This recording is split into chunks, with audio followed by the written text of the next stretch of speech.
artinya dalam kebiasaan kita. Makna disiplin menjadi sesuatu yang dilakukan seseorang pada orang lain untuk mendapatkan keperluan. Itu kebiasaan kita. Pokoknya Anda harus melakukan, adik-adik harus melakukan seperti yang saya inginkan. Kita cenderung menghubungkan kata disiplin dengan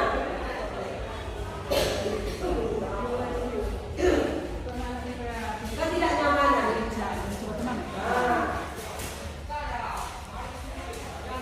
Tujuan kita sebagai pendidik adalah ingin memerdekakan murid, ingin menciptakan murid yang atau siswa yang merdeka. Mengacu pada apa? Yang merdeka mengacu pada nilai-nilai kebajikan. Ada banyak sekali nilai-nilai kebajikan yang bisa Bapak Ibu guru bisa lihat sebentar. Nah ini nilai-nilai kebajikan. Itu yang dituju. Dari disiplin tadi menghargai diri, tujuannya apa? Ini nilai-nilai kebajikan. Dengan memandang disiplin sebagai bentuk kontrol diri, ya kan? Dia disiplin berarti dia bisa mengontrol dirinya agar dapat mencapai suatu tujuan mulia. Tujuan mulia itu apa? Ini dia, nilai-nilai kebajikan. Apa itu? Kalau sekarang di profil pelajar Pancasila, ada kan nilai-nilai kebajikan itu? Apa pertama? Ada beriman, bertakwa, berakhlak mulia. Itu nilai kebajikan. Ya kan? Tujuan kita ke situ. Mendidik mereka merdeka, tapi juga mencapai nilai-nilai ini. Mandiri, bernalar kritis, berkebinekaan global, bergotong royong, kreatif, itu semua adalah nilai-nilai kebajikan yang termuat dalam profil pelajar Pancasila. Nah, ini banyak sekali lagi. Ada sikap peduli, rajin, integritas. Nanti sebentar saya akan bagikan ini di buku supaya teman-teman bisa membaca kembali. Iya. Ada banyak bermanfaat sekali ini untuk keseharian kita dalam mengajar. Kita masuk pada motivasi. Apa itu motivasi? Motivasi perilaku manusia. Ada yang disebut dengan motivasi ekstrinsik. Motivasi ini biasa hanya untuk menghindari yang tadi, peraturan, ketidaknyamanan atau hukuman. Begini, misalnya ada siswa yang membuat PR. Kenapa membuat PR?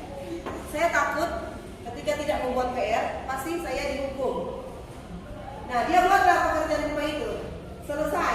Tapi motivasinya apa? Motivasi dari luar, karena takut, ya betul. Karena takut dihukum oleh itu masih motivasi dari luar. Apa yang sebaiknya? Yang kedua, untuk mendapatkan imbalan atau penghargaan dari orang lain. Misalnya anak kita sendiri. Ayo, kalau misalnya kamu juara 1, pasti mama belikan sepeda. Atau pasti dapat handphone baru. Oke, saya belajar. Jadilah anak ini belajar, ya kan? Belajar sekuat mungkin, akhirnya dapat hadiah. Ternyata selanjutnya saya harus juga juara 1. Ketika tidak diberikan hadiah, mau belajar dia, sujada lagi. Karena tujuannya hanya apa? Imbalan, penghargaan. Motivasinya masih dari luar. Nah, yang ketiga, sekarang motivasi saya adalah untuk menjadi orang yang mereka inginkan, menghargai diri sendiri dengan nilai-nilai yang mereka percaya. Nah, itu motivasi dari dalam diri. Nah, saya ingin belajar karena saya ingin kedepannya saya memahami materi ini. Saya harus menghafal perkalian kalau di matematika, karena sesudah itu ada materi lain yang berkaitan dengan perkalian. Ketika saya tidak membuat menghafal perkalian ini, saya akan mengalami hambatan nanti belajar ke depan. Oh, berarti dia menghargai dirinya sendiri kan? Dia tahu manfaatnya apa kalau tidak belajar. Bukan hanya takut dapat hukuman, bukan hanya karena ingin dapat penghargaan, dapat uang dari orang tua. Ada orang tua yang menjanjikan tidak akan memberikan uang jajan kalau nilainya seperti ini. Berusahalah dia. Baik sebenarnya kan, mendorong, tapi belum dari dalam diri. Soalnya penting sekali kita juga sebagai orang tua kan di rumah atau sebagai guru, penting sekali kita tahu ini. Nah, ada yang disebut dengan hukuman dan konsekuensi. Ada 3 dia, disiplin positif, hukuman, Hukuman bukan disiplin positif ya. Maksudnya 3 bagian ini kita akan bedakan sebentar. Hukuman dan konsekuensi, sebentar ada restitusi juga. Hukuman itu apa? Sesuatu yang menyakitkan harus terjadi. Tetapi konsekuensi, sesuatu memang harus terjadi. Apakah nyaman di hukuman? Tidak nyaman. Sesuatu tersakitkan. Contoh hukuman. Nanti sebentar contoh ada, sebentar saya akan tampilkan. Murid anak akan tersakiti. Tapi kalau di konsekuensi, murid anak dibuat tidak nyaman. Nanti coba Bapak Ibu guru lihat di contoh hukuman. Kita memberi hukuman pada anak-anak yang terlambat datang sekolah. Dia lari mengelilingi lapangan basket. Karena apa? Datang terlambat. Adakah koneksi di situ? Ada hubungan? Dia lari lapangan, di olahraga sebenarnya itu kan? Kok karena terlambat. Sudahkah Bapak Ibu telusuri apa sebenarnya kenapa kamu terlambat? Gitu. Kedua, hukuman. Murid diminta untuk push up. Bayangkan 15 kali karena tidak menggunakan masker di sekolah. Apa hubungannya? Apa koneksinya di situ? Tidak menggunakan masker, disuruh apa? Push up. Masker untuk apa sebenarnya? Nilai-nilainya itu apa? Kesehatan kan? Kesehatan. Ketika kita berikan push up 15 kali, nilai kesehatan ada situ enggak? Tidak. Lebih sakit. Berjemur di lapangan basket pukul 12 siang karena mengobrol dengan teman. Dia bercerita dengan teman, pasti berjemur kok panas-panasan, nanti sakit. Ada mungkin cara-cara lain yang bisa kita lakukan akibat kesalahan yang dilakukan murid ini. Nah, pernah mungkin di sekolah kita membuat sesuatu aturan begini. Murid diambil sepatunya setengahnya. Pernah kan? Setengah sepatunya diambil, setengahnya dipakai. Kenapa? Karena dia tidak menggunakan sepatu berwarna hitam. Apakah dia tersakiti? Tersakiti. Kalau misalnya kakinya kena paku, terkena benda tajam di jalan selama di lingkungan sekolah, siapa yang bertanggung jawab? Guru pasti kan, dikembalikan kepada guru. Sakit itu karena hukuman, tidak ada solusinya. Apa ada solusi? Tidak kan? Itu hukuman. Bagaimana dengan konsekuensi? Konsekuensi ini merupakan suatu disiplin positif juga.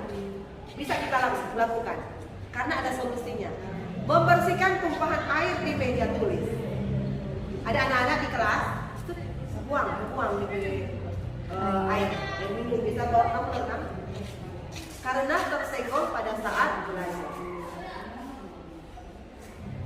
Ini air kan terbuang di meja. Konsekuensinya apa? Apa yang harus dilakukan? Dibersihkan kan? Berarti ada solusi enggak? Ada solusi, bukan hanya hukum. Nah, waktu kehilangan 10 menit jam istirahat untuk mengerjakan tugas. Karena terlambat datang dan tertinggal pelajaran selama 10 menit. Nah, konsekuensinya 10 menit dong ada bapak belajar. Karena tadi kan terlambat. Berarti ada solusinya, bukan hanya menyakitkan hukuman. Bisa paham ya? Contoh konsekuensi. Misalnya kita belajar daring, ini jarak jauh terlambat 15 menit. Sesudah kelas selesai, dia harus bahas ketertinggalannya pembelajaran 15 menit tadi. Itu konsekuensi. Nah, boleh kita memberikan seperti tadi lari, mengelilingi lapangan basket 2 kali. Tapi kalau terlambatnya pada mata pelajaran, bukan, ada koreksi, ada hubungannya. Nah, selanjutnya teman-teman, kita belajar tentang penghargaan. Bolehkah kita memberikan penghargaan pada siswa?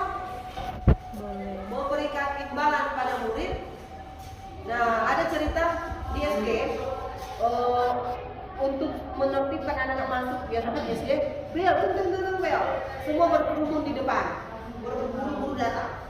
Nah, gurunya ambil solusi, dia kasih stiker, pakai stiker yang tidak apa? Yang masuk dulu dapat stiker. Nah, mereka mengikuti itu karena dapat penghargaan kan. Setelah guru lain datang menggantikan ibu guru ini, dia tidak tahu. Anak-anak berkerumun karena bapak guru ini tidak tahu tentang stiker, jadilah anak-anak kacau semua, masih berburu semua. Berarti efektif atau tidak itu? Tidak efektif. Anak-anak hanya mengejar stikernya, ya kan? Dihukum oleh penghargaan.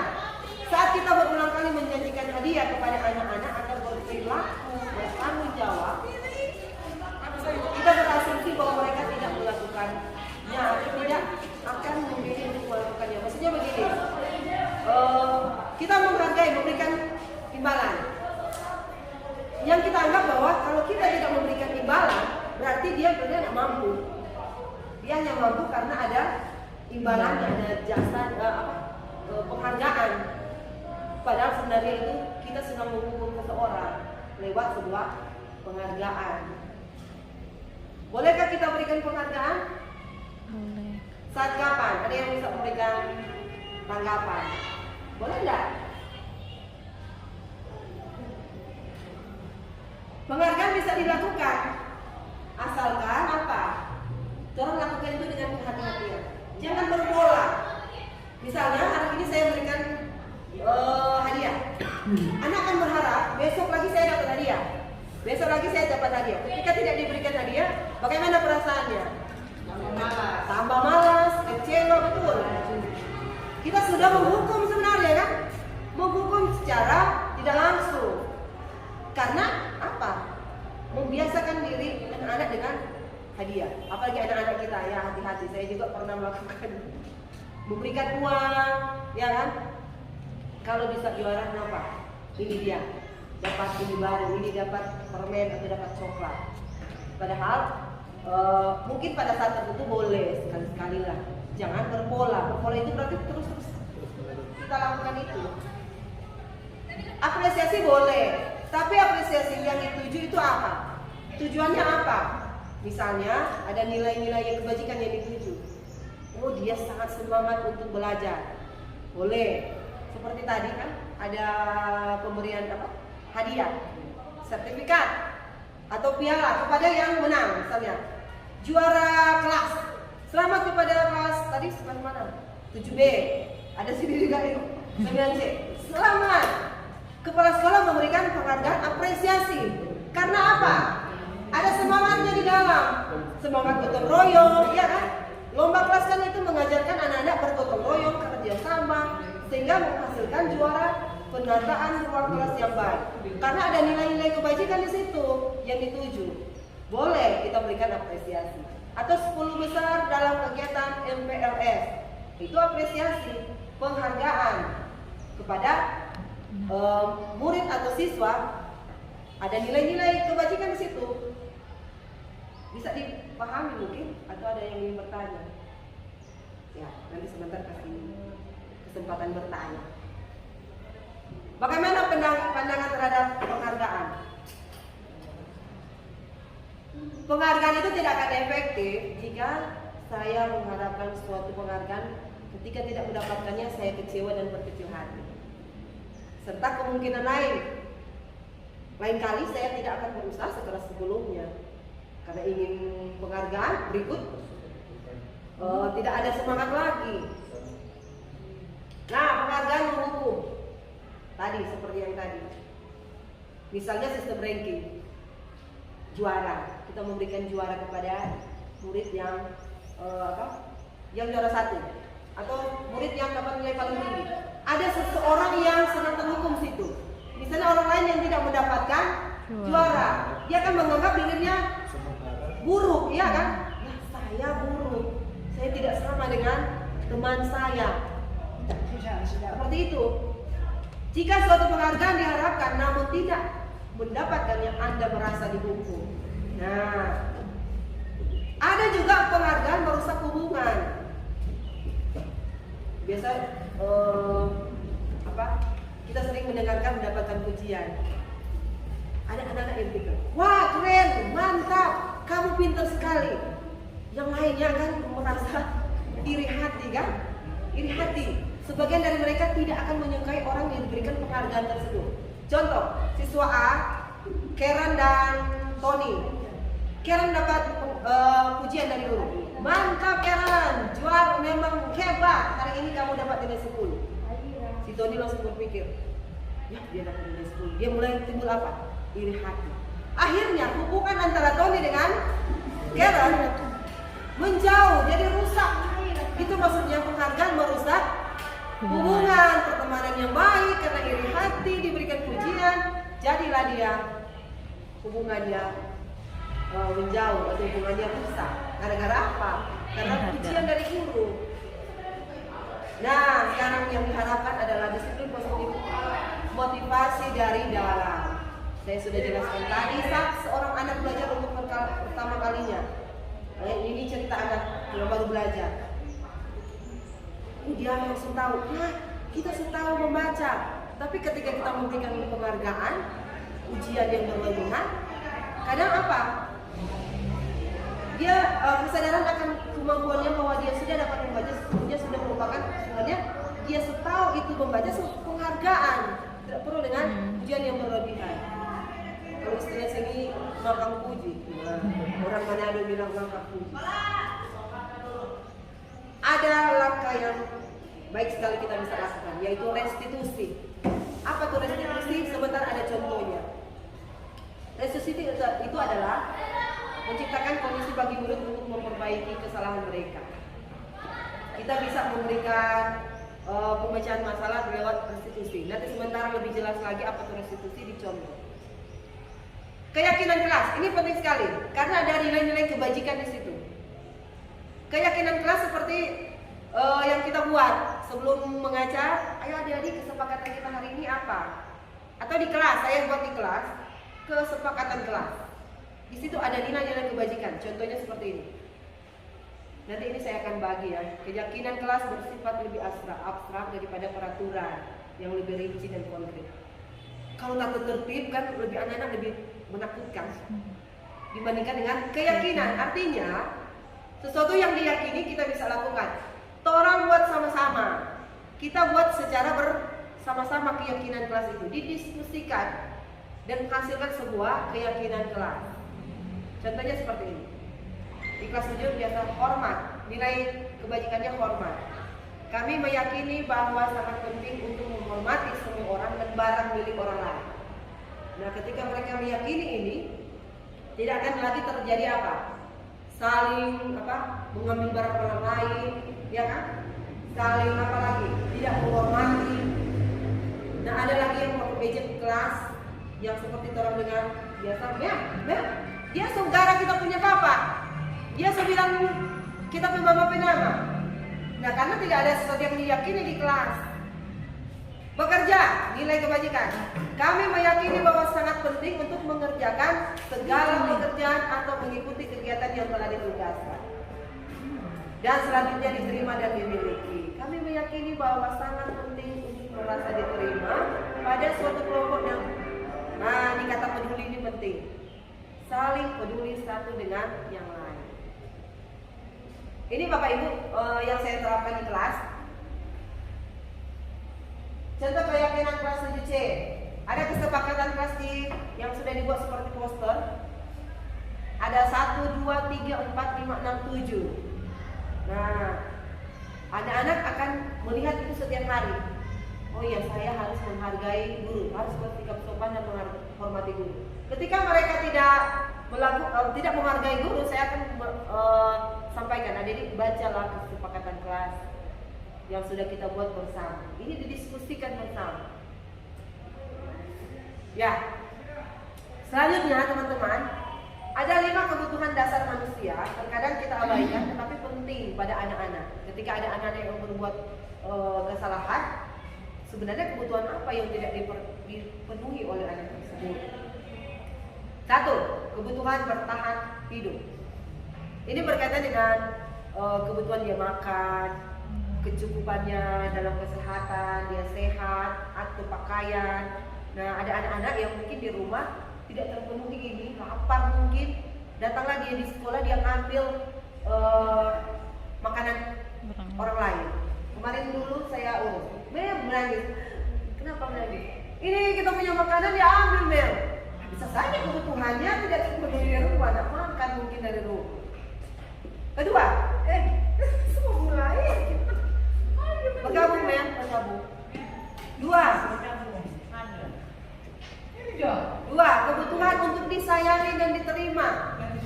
Ini berkaitan dengan psikologis anak. Ada anak-anak di rumah mungkin tidak mendapatkan kasih sayang dari orang tua. Pada akhirnya dia suka apa? Cari perhatian pada teman-teman yang lain. Mungkin dia sedikit cubit, dia punya teman, karena tidak dicintai di rumah. Cari perhatian karena tidak mendapatkan kasih sayang. Ini sebenarnya berkaitan dengan kodeksi sosial gitu, karena tidak dapat kasih sayang, akhirnya jadilah dia sering mengganggu orang lain. Penguasaan.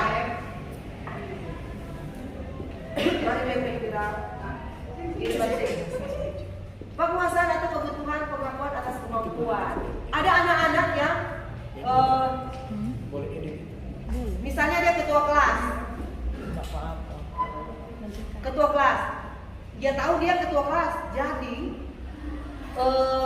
dia harus menunjukkan bahwa dia punya wibawa di situ. Dia punya kemampuan.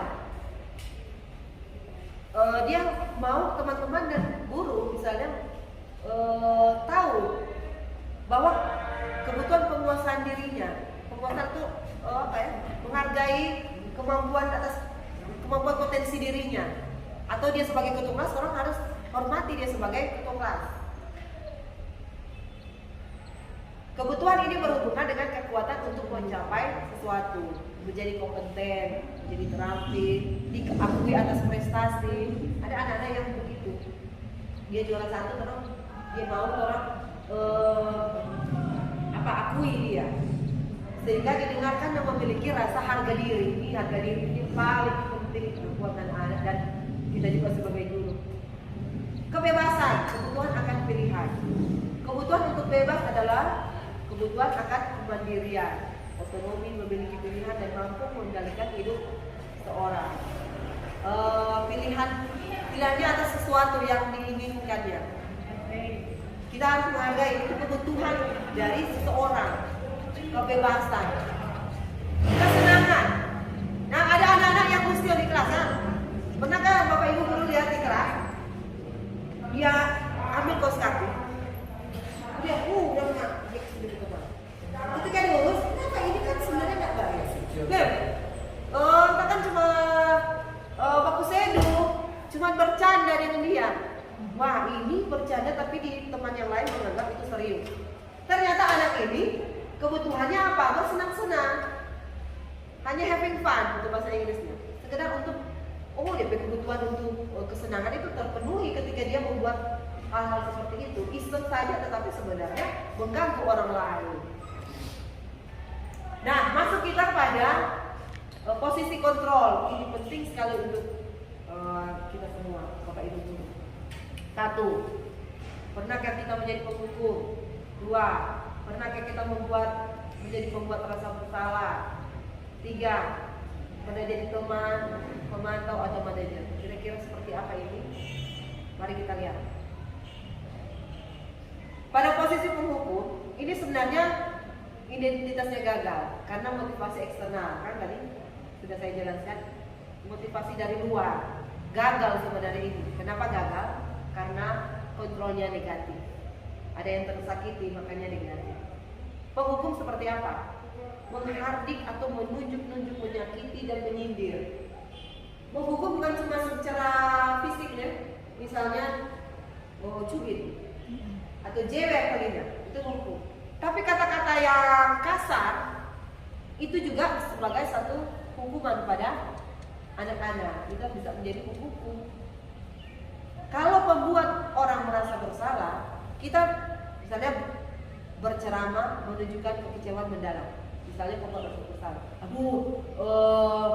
Rosa, ini siswa saya di kelas 7C, Rosa, jangan terlama, jangan pukul orang, nanti Mem lagi yang mau disalahkan. Nanti lagi mem yang mau dapat marah dari kepala sekolah, tolong buat jangan lagi kepengen begitu. Nah, itu sebenarnya kita sudah mengambil posisi sebagai orang yang menjadi pembuat rasa bersalah. Anak-anak berpikir, siap kau mem semua dapat marah. Tidak menguntungkan sebenarnya pada murid. Posisi teman seperti apa itu? Membuatkan alasan-alasan untuk murid-muridnya. Misalnya, hei, aduh saya sini kok mau bilang, sudah cukup banyak kak, deh, aduh, ingat kok pembewel lagi, tolong dah, minta tolong deh, jangan nakal ya, biasanya begitu, bujuk itu kita melibatkan diri teman. Sebenarnya kontrolnya positif, berhasil juga, tapi yang dianjurkan semuanya pada posisi pemantau dan manajer. Pemantau itu seperti apa? Dia begini, adik, dengan datar, tahu peraturan sekolah enggak? Nah, peraturan sekolah seperti apa? Tahu kan kesepakatan kelas? Nah, dia sebutkan peraturan kelas, kemudian menyuruh anak untuk melakukan itu sesuai dengan peraturan. Nah, pada posisi yang selanjutnya yang paling baik adalah manajer. Itu masuk pada apa? Motivasi intrinsik, artinya anak-anak termotivasi dari dalam diri. Dia bisa mengontrol dirinya sebagai gurunya, bisa mengontrol diri sebagai manajer. Dia mengajukan pertanyaan-pertanyaan. Kira-kira dapat nanti coba Bapak Ibu lihat. Guru berkata seperti apa kalau memukul? Kalau kamu tidak melakukannya, saya akan menjewer kamu. Kalau kamu tidak membuat PR, berdiri di depan, berdiri di atas kursi. Sekarang juga angkat kaki satu, seperti yang dulu ya. Sini, Beb mau pukul nada. Nah, dalam bahasa Manado seperti itu. Memerong, hasilnya apa? Murid akan menjadi seseorang yang sebenarnya suatu saat dia akan jadi pemberontak ke depannya, karena kita memberikan kata-kata yang kasar, misalkan. Dia akan pendendam. Duh, sekali sudah di Bapak sana dah kita kemarin saya dipukul oleh ibu saya. Suatu saat lagi nanti ketika dia dewasa nanti dia akan membuat seperti itu pada orang lain. Ya kan, kalau dia menjadi seorang ayah nanti begitu dia menyalahkan orang lain. Dia masih salah tuh orang lain, ya kan? Kalau membuat rasa bersalah, kata-katanya seperti ini. Kamu sudah mengecewakan ibu, kamu sudah mengecewakan bapak. Hasilnya seperti apa bapak ibu? Dia bisa jadi pembohong. Kalau membuat dia memunculkan rasa bersalah. Saya sudah melakukan kesalahan pada guru saya. Begitu akhirnya dia bisa menjadi penyangkal, dia bisa disembunyikan sesuatu. Nah, itu dampaknya. Kalau posisi teman, seperti tadi saya katakan, lakukan untuk ibu ya. Nanti bapak ibu bantu bereskan. Wah, seperti teman. Dia bilang nanti ibu bantu. Akhirnya anak-anak akan tergantung. Artinya ketergantungan. Nanti kok ada mem, pasti ada mem. Kita mau suruh mem yuk, mau suruh dengan mem bikin. Tergantung pada guru, ya kan?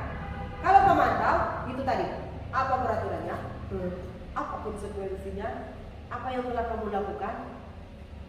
Itu tuh kata-kata yang datar hanya menuju pada peraturan.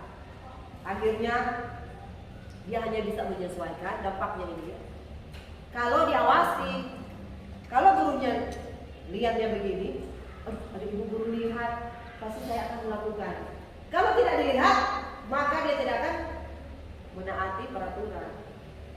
Posisi yang paling baik adalah dianjurkan adalah manajer. Kata-kata apa yang bisa kita katakan? Apa yang kita yakini berkaitan dengan tadi keyakinan kelas. Tadi kan di keyakinan kelas menghargai orang lain, iya kan? Posisi manajer kita mengingatkan keyakinan kelas misalnya, apa yang diyakini. Apa kamu meyakini hal tersebut? Kalau kamu meyakininya, kamu maukah kamu memperbaiki kesalahan? Ada solusi kan di situ? ada pemecahan masalah. Jadi kira-kira hal tersebut akan menggambarkan apa tentang dirimu. Kalau kita memperbaiki masalah ini, ada sesuatu yang baik yang terjadi dalam diri kita. Kita akan berubah menjadi orang yang seperti apa, menjadi orang yang baik, menjadi orang yang menghargai orang lain. Hasilnya watak atau karakter itu terkuatkan pada diri murid. Dia punya karakter jadi bagus sekali. Oh, kalau saya melakukan ini, saya tidak menghargai orang lain. Kalau saya berkelahi, saya tidak menghormati orang lain. Itu dia nilai yang ditujukan. Dalam pemecahan masalah, kita bisa memanfaatkan segitiga restitusi. Bagaimana? Tahap pertama, menstabilkan identitas. Nanti ada contoh video sebentar. Ketika kita mengambil posisi sebagai manajer, kita akan menerapkan segitiga restitusi. Yang pertama, kita menstabilkan identitas. Apa maksudnya? Kita yakinkan bahwa setiap orang itu pasti pernah melakukan kesalahan, ya kan? Oh, kamu bukan satu-satunya yang pernah melakukan ini. Stabilkan dulu identitas. Sesudah itu kita melakukan validasi tindakan yang salah. Seperti apa? Oh, kamu tentu punya alasan, ya kan, melakukan itu. Adakah cara yang lebih efektif untuk mendapatkan yang kamu butuhkan? Biasakan tadi anak-anak melakukan kesalahan karena sesuatu yang tidak terpenuhi, kan? Misalnya tidak dicintai dari rumah, dia mulai bukan orang lain.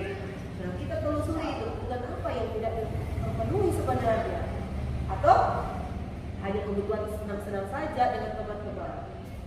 Nah, pada tahap akhir kita menanyakan keyakinan. Keyakinan kelas apa yang telah kita sepakati?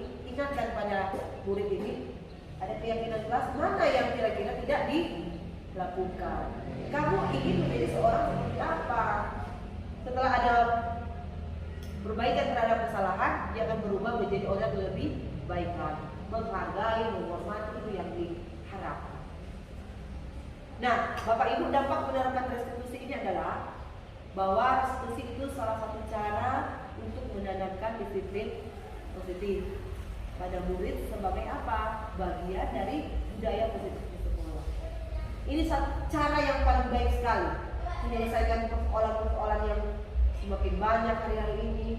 Banyak siswa yang berkelahi, yang bertengkar. Coba kita tetap terapkan ini segitiga restitusi. Kita dapat menerapkan restitusi dalam membimbing murid untuk apa? Berdisiplin positif. Disiplin positif yang saya jelaskan tadi. Supaya apa? Tujuannya kita ingin apa kata tadi? Membuat murid merdeka secara batin, lahir batinnya sejahtera. Kami sudah belajar kemarin sejahtera secara psikologis, well-being. Itu lebih baik lagi nanti kalau ada kesempatan kita belajar. Nah, Bapak Ibu sekalian, bolehkah saya menampilkan video bagaimana saya menerapkan segitiga restitusi?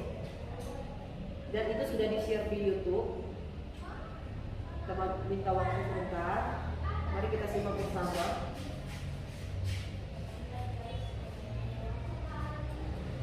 Ada pertanyaan kira-kira? Atau mari kita berbagi pengalaman. Ada teman-teman yang pernah alami mendapatkan siswa yang berkelahi misalnya. Kira-kira langkah apa yang sudah kita buat? Ibu Iren mungkin ada pengalaman? Ya, pengalaman ya baru sama yang terjadi pada saya Ya. di kelas 9 Memang siswa itu ketika saya mau menerapkan, dia memang ada melakukan hal-hal yang memang memancing emosi sebagai guru. Ya. Nah, dengan itu anak ini ternyata setelah ditelusuri suka berbohong, jadi membalikkan fakta. Jadi seakan-akan guru yang disalahkan. Tetapi ketika saya konsultasi dengan kepala sekolah, Ibu Kese cuma bilang, Mas sudah terus mengajar, lama-lama karena dia suka berbohong, dia tersisi sendiri. Dan setelah saya praktekkan, saya masuk di kelas, mengajar seperti biasa, teman-temannya sudah netral semua, hanya dia sendiri yang begitu. Jadi pertama saya mau tegur dia, pengalaman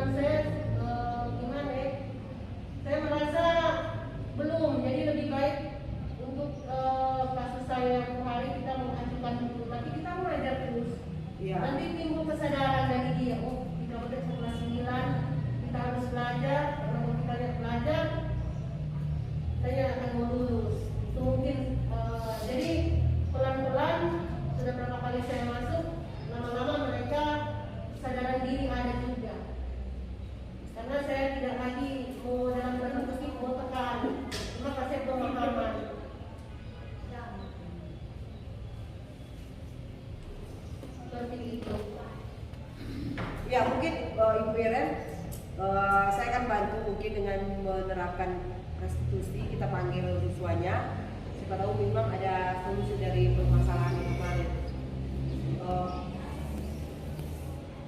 Ada hal-hal yang mungkin belum tergali dengan baik pada siswa, ya kan? Nanti saya bantu. Tadi ada 3 langkah: menstabilkan identitas, kemudian kita validasi kesalahan yang salah, kemudian menanyakan keyakinan. Itu langkah yang sangat efektif sekali untuk kita sebagai guru menerapkan itu. Kita mencari ini.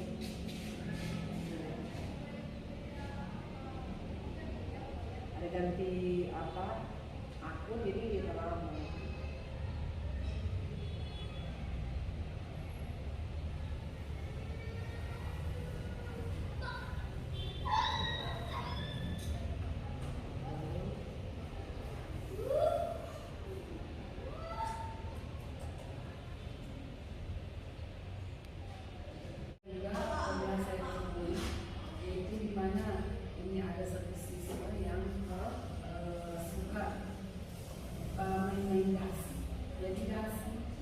Dia cabut dari DP baju ke meja, kemudian dia mulai serang-serang di teman satu, pokoknya sebelah-sebelah dia serang.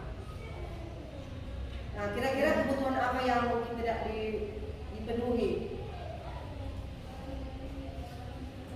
Ya, menurut Ibu Iren, Ibu Elvira, kamu menurut saya yang tidak. Nah tadi kan berarti mungkin kesenangan, iya, kesenangan, hanya untuk iseng-iseng, suka bermain, keadaannya belajar.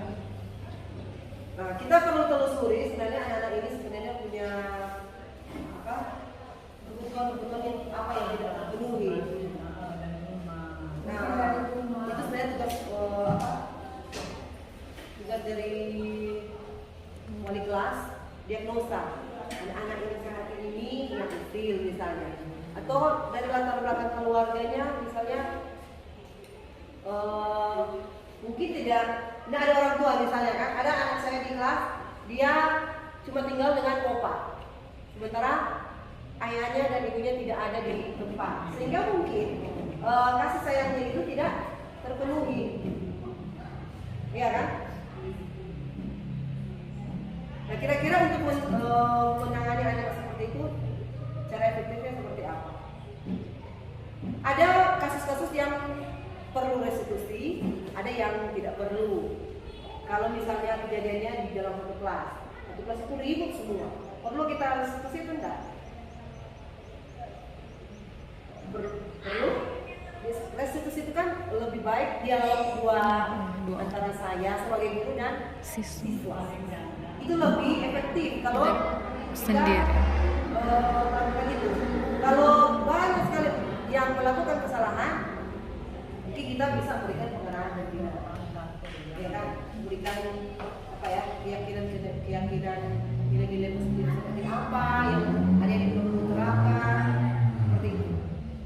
Restitusi itu kalau misalnya memang kejadiannya apa? Cukup berat, ya kan? Dan memerlukan sebuah solusi, sebuah jalan keluar. Kira-kira anak ini harus dilakukan seperti apa? Pembinaan mungkin sudah tidak efektif lagi, seperti yang terjadi pada kelas berapa itu terjadi? Pada akhirnya harus jadi kan anak. Saya ambil absen, dia nggak ada.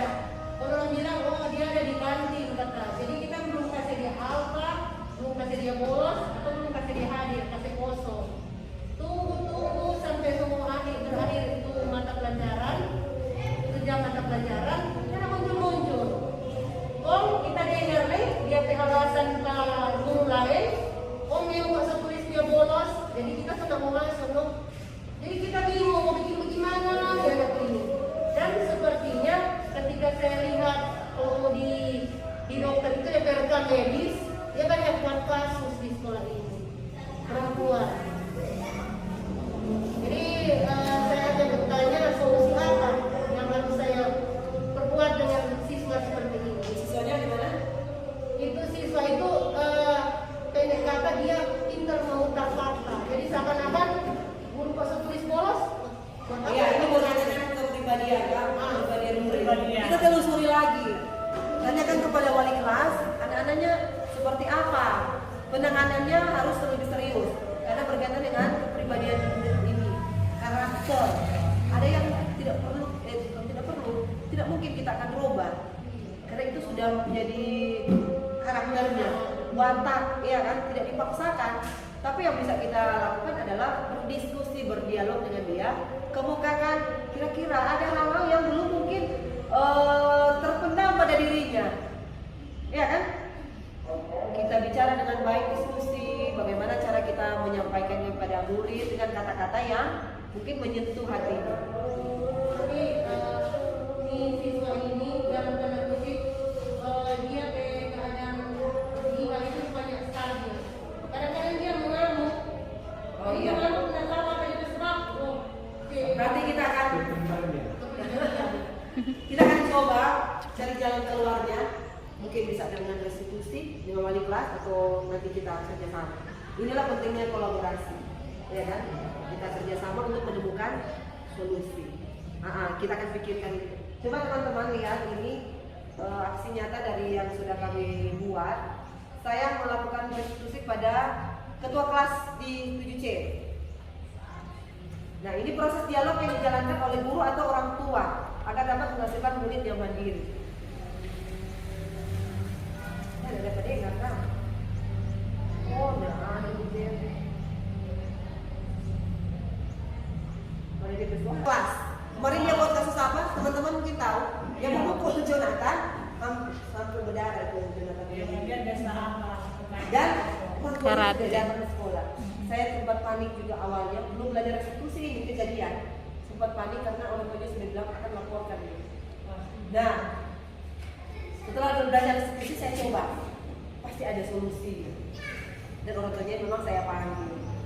Tapi sebelum orang tuanya panggil, anak ini saya restitusi.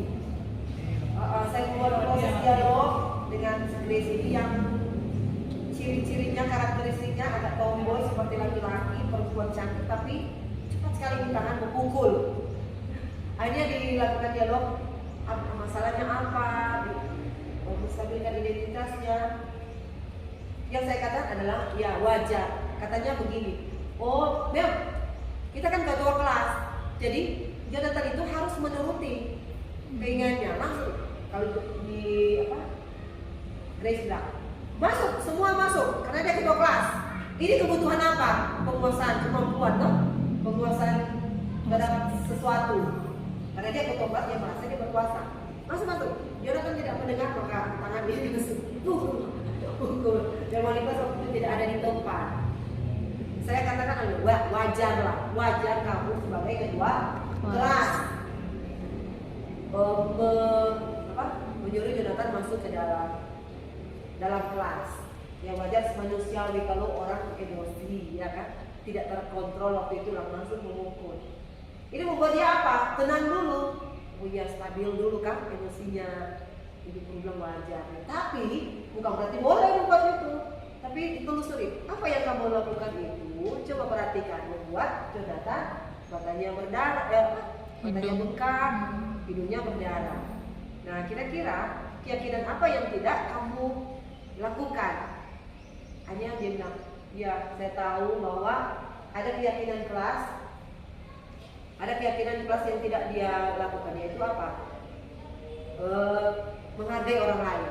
Berarti dia sadar dia tidak menghargai Jonathan waktu itu. Dan pada akhirnya saya telusuri kira-kira untuk memperbaiki masalah ini kira-kira menurut Grace apa? Saya akan meminta maaf, saya tidak akan mengulanginya lagi. Nah, kalau misalnya Grace merasa sudah bisa menghargai orang lain, Grace akan menjadi orang seperti apa? saya akan menjadi orang yang lebih baik lagi. Dan itu pernyataannya. Pada akhirnya masalahnya selesai. Orang tuanya datang, saya bilang saya sudah mengurusnya, dan terjadilah damai antara orang tua dari Jonathan dengan Grace. Ada fotonya ini, kami melakukan mencari solusi. Jadi solusinya panggil orang tua, berdamai, dan membuat surat pernyataan bahwa Grace ini tidak akan mengulanginya lagi. Ketika dia mengulanginya, ada konsekuensi yang harus dia hadapi. Bisa saja apa? Mendapatkan teguran dari sekolah, bisa saja dikeluarkan kalau tidak atau kalau berulang-ulang seperti itu, karena akan membahayakan orang yang lain. Kira-kira seperti itu materi budaya positif kita, kebajikan universal yang sudah saya bagikan, kira-kira bermanfaat.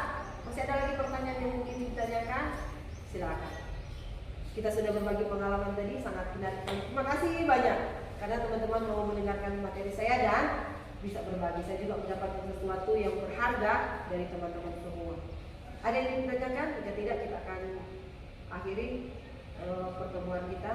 Kalau ini anak kok ini biasanya di pondok kan ya? Iya, dia makanya itulah terbelakangnya dia anaknya aktif berolahraga. Jadi mungkin dia mempraktekkan ini karate di sekolah.